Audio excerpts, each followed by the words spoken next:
Hi friends, welcome back to our channel your Jo vlogs అండి. ఈరోజు మనం mutton curry చేయబోతున్నాము. మటన్ కర్రీ ఎలా చేయాలో చూద్దాము. నేను ఎక్కువ మసాలాలు ఏమి వేయనండి, బయట తీసుకొని వచ్చే మసాలాలు. సో మనం ఇంట్లోనే ఇలా ఈజీగా మసాలా తయారు చేసుకుందాం. దానికి కావాల్సినటువంటి మసాలా. సో నేను ఇక్కడ ఆనియన్స్ కట్ చేసుకున్నాను, తర్వాత టమోటా ముక్కలు, తర్వాత పొట్టు తీసుకున్నటువంటి తెల్లుల్లండి, అల్లం పొట్టు తీసుకొని సన్నగా కట్ చేసుకున్నానండి. సో వీటిని ఇప్పుడు మిక్సీ పట్టేసుకుందాము. ఇందులోకి కొద్దిగా పసుపు అండి, ఎందుకంటే ఇది మిగిలినా కూడా మనకి చెడిపోకుండా ఉంటుంది. సో కొద్దిగా పసుపు, అలాగే కొద్దిగా సాల్ట్ యాడ్ చేసుకుంటున్నాను. మిక్సీ పట్టేసుకుందామండి. సో చూసారు కదండి, ఇలా పేస్ట్ పట్టుకున్నాను. ఇది మరీ మెత్తగా లేకుండా కొంచెం కచ్చా పచ్చాగా పట్టుకున్నాను. మరీ నున్నగా ఉంటే బాగుండదండి చూసారంటే. సో ఇందులో నేను వాటర్ ఏమి యాడ్ చేయలేదండి, టమోటాలో ఉండే వాటరే మనకి సరిపోతుందండి. ముందుగా మనము రెడీ చేసుకున్నట్టు మిక్సీకి పట్టుకున్నాం కదండి, ఇదిగో ఇలా వచ్చిందండి మసాలా. మనకి ఒక కప్లోకి తీసేసుకున్నాను నేను. అలాగే ఒక 1/2 kg మటన్ అండి. ఇది బాగా క్లీన్ చేసుకున్నాను. అలాగే చిన్న చిన్న పీసెస్ కట్ చేసుకున్నానండి. మీరు ఇక్కడ చూసారంటే నార్మల్గా అయితే కొంచెం పెద్దవి అయితే ప్రెషర్ కుక్కర్లో పెట్టాల్సి వస్తుందండి. మనకి ఇవి చిన్న ముక్కలే కాబట్టి పెనంలో వేగిపోతుందండి, బాగా ఉడికిపోతుంది. సో టేస్ట్ కూడా బాగుంటుంది మనకి ప్రెషర్ కుక్కర్లో కంటే. సో పసుపు కావాలండి కొంచెం, మనకి ఆయిల్, వడియం అండి, అదే పోపు అంటారన్నా కదా, కరివేపాకు, కారం, ధనియాల పొడి. సో ప్రాసెస్లోకి వెళ్ళిపోదామండి. సో ఒక కడాయి పెట్టుకొని స్టవ్ ఆన్ చేసుకున్నాను. సో కడాయి బాగా హీట్ ఎక్కనివ్వండి. సో కడాయి హీట్ ఎక్కిందండి. ఇప్పుడు ఇందులోకి ఆయిల్ యాడ్ చేసేసుకుంటున్నాను. సో ఆయిల్ హీట్ ఎక్కిందండి. మీడియం ఫ్లేమ్లో పెట్టేసుకొని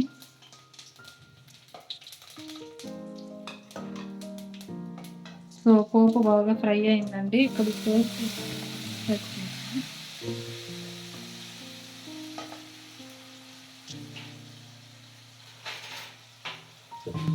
సో ఈ పేస్ట్ అండి మనకి కర్రీ కాబట్టి కొంచెం ఎక్కువ పడుతుంది. సో ఇది పచ్చి వాసన లేకుండా నేను ఫస్ట్ ఆయిల్లో ఫ్రై చేస్తున్నానండి. ఇలా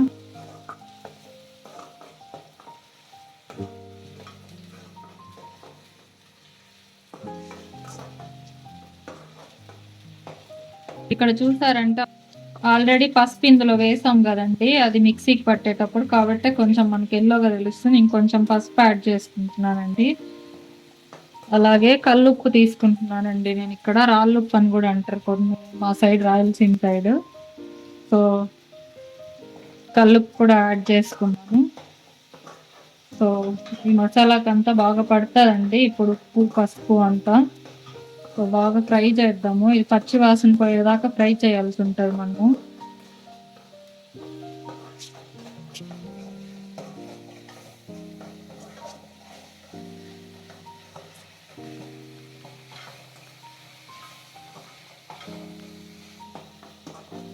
సో మీరు చూసారంటే ఇక్కడ కలర్ కూడా ఆల్మోస్ట్ చేంజ్ అవుతుంది కదా ఫ్రై అయినట్టు. ఇప్పుడు ఇందులోకి కొద్దిగా కరివేపాకు యాడ్ చేసేసుకుంటున్నాను.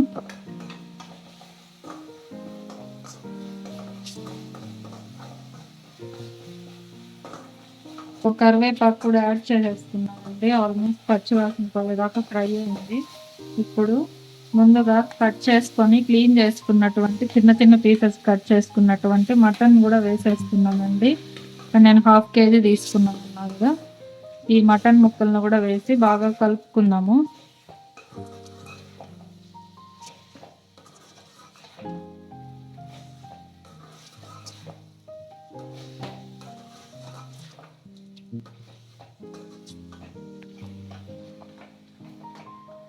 సో ఇది బాగా ఫ్రై అవ్వాలండి మనకి మటన్. సో ఇప్పుడు నేను దీని మీద ఒక మూత పెట్టేసుకుంటున్నాను.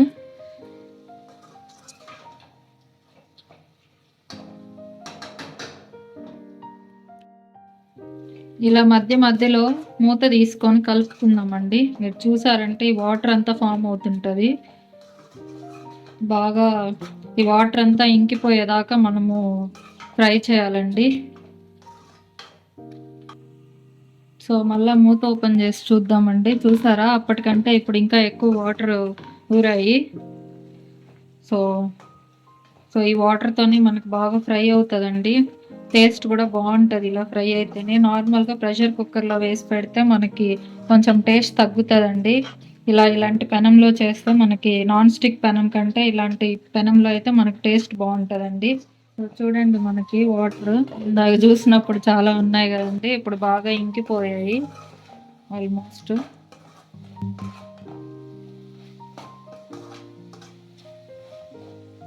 సో ఇప్పుడు సిమ్లో పెట్టేసుకొని కారం ధనియాల పొడి వేసేసుకుందామండి. కారం అండి, ఇది కారం తక్కువ ఉంటుందండి ఈ కారము, అందుకే కొంచెం ఎక్కువే వేస్తున్నా. మీరు బయట తెచ్చేవైతే తక్కువ వేసుకోండి ప్యాకెట్లోవి. ధనియాల పొడి అండి.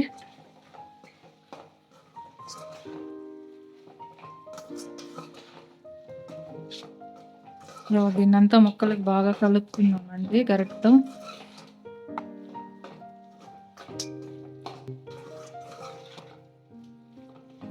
సో సిమ్లో పెట్టుకున్నానండి, లేకుంటే మాడిపోతుంది మనకి ఇక్కడ. సో ఇది ఒక 5 మినిట్స్ అలానే సిమ్లో పెట్టి మూత పెట్టేద్దామండి. మధ్యలో కలుపుకున్నాము, తర్వాత వాటర్ పోద్దాం. సో చూడండి, ఇక్కడ బాగా మనం ఇందాక కారం ధనియాల పొడి వేసాం కదండి, బాగా ముక్కలకు పట్టింది. ఆల్మోస్ట్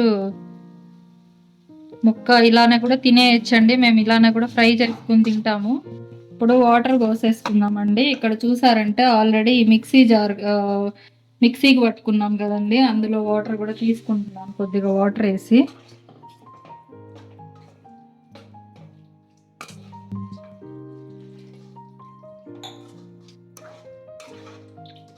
ఇంకా కూడా వాటర్ పడుతుందండి, పోద్దాము, ఎందుకంటే బాగా ఉడకనిద్దాము.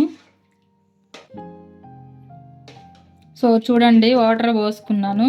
మీకు సాల్ట్ ఏమన్నా సరిపోకుంటే చూసి వేసుకోండి, సాల్ట్ కానీ కారం కానీ. నాకైతే సరిపోయాయండి. ఇప్పుడు మూత పెట్టేసుకొని ఒక 15 మినిట్స్ దాకా బాయిల్ చేద్దాం. 15-20 మినిట్స్ దాకా. ఎలా బాయిల్ అవుతుందో. సో ఆల్మోస్ట్ వాటర్ మనం ఇందాక చాలా పోసాం కదండి, ఇప్పుడు చూడండి ఒక 50% రెడ్యూస్ అయిపోయినాయి బాగా.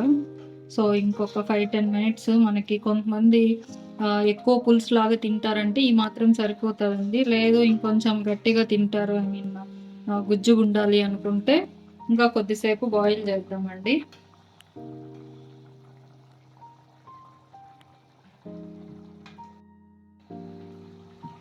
సో చూడండి, బాగా వాటర్ అంతా ఇంకిపోయాయండి. మనకి ఈ మాత్రం సరిపోతుంది.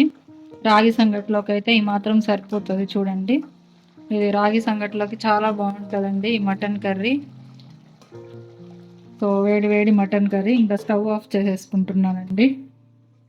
సో మీరందరూ కూడా ట్రై చేయండి తప్పకుండా ఈ మటన్ కర్రీని, చాలా బాగుంటుందండి. సో మనకి కొంచెం టైం పట్టినా సరే చాలా బాగుంటుంది, ఎందుకంటే మనకి కుక్కర్లో పెడితే అది వెంటనే విజిల్ వచ్చేస్తుంది కాబట్టి అంత టేస్ట్ ఉండదండి మనకి. ఇది చాలా బాగుంటుంది. సో మీరందరూ ట్రై చేసి ఎలా ఉందో నాకు కమెంట్ చేయండి. ప్లస్ అలానే మన ఛానల్ని సబ్స్క్రైబ్ చేసి బెల్ బటన్ మీద క్లిక్ చేయండి. సో వెంటనే వీడియో పెట్టిన వెంటనే మీకు నోటిఫికేషన్ వస్తుందండి. So thank you.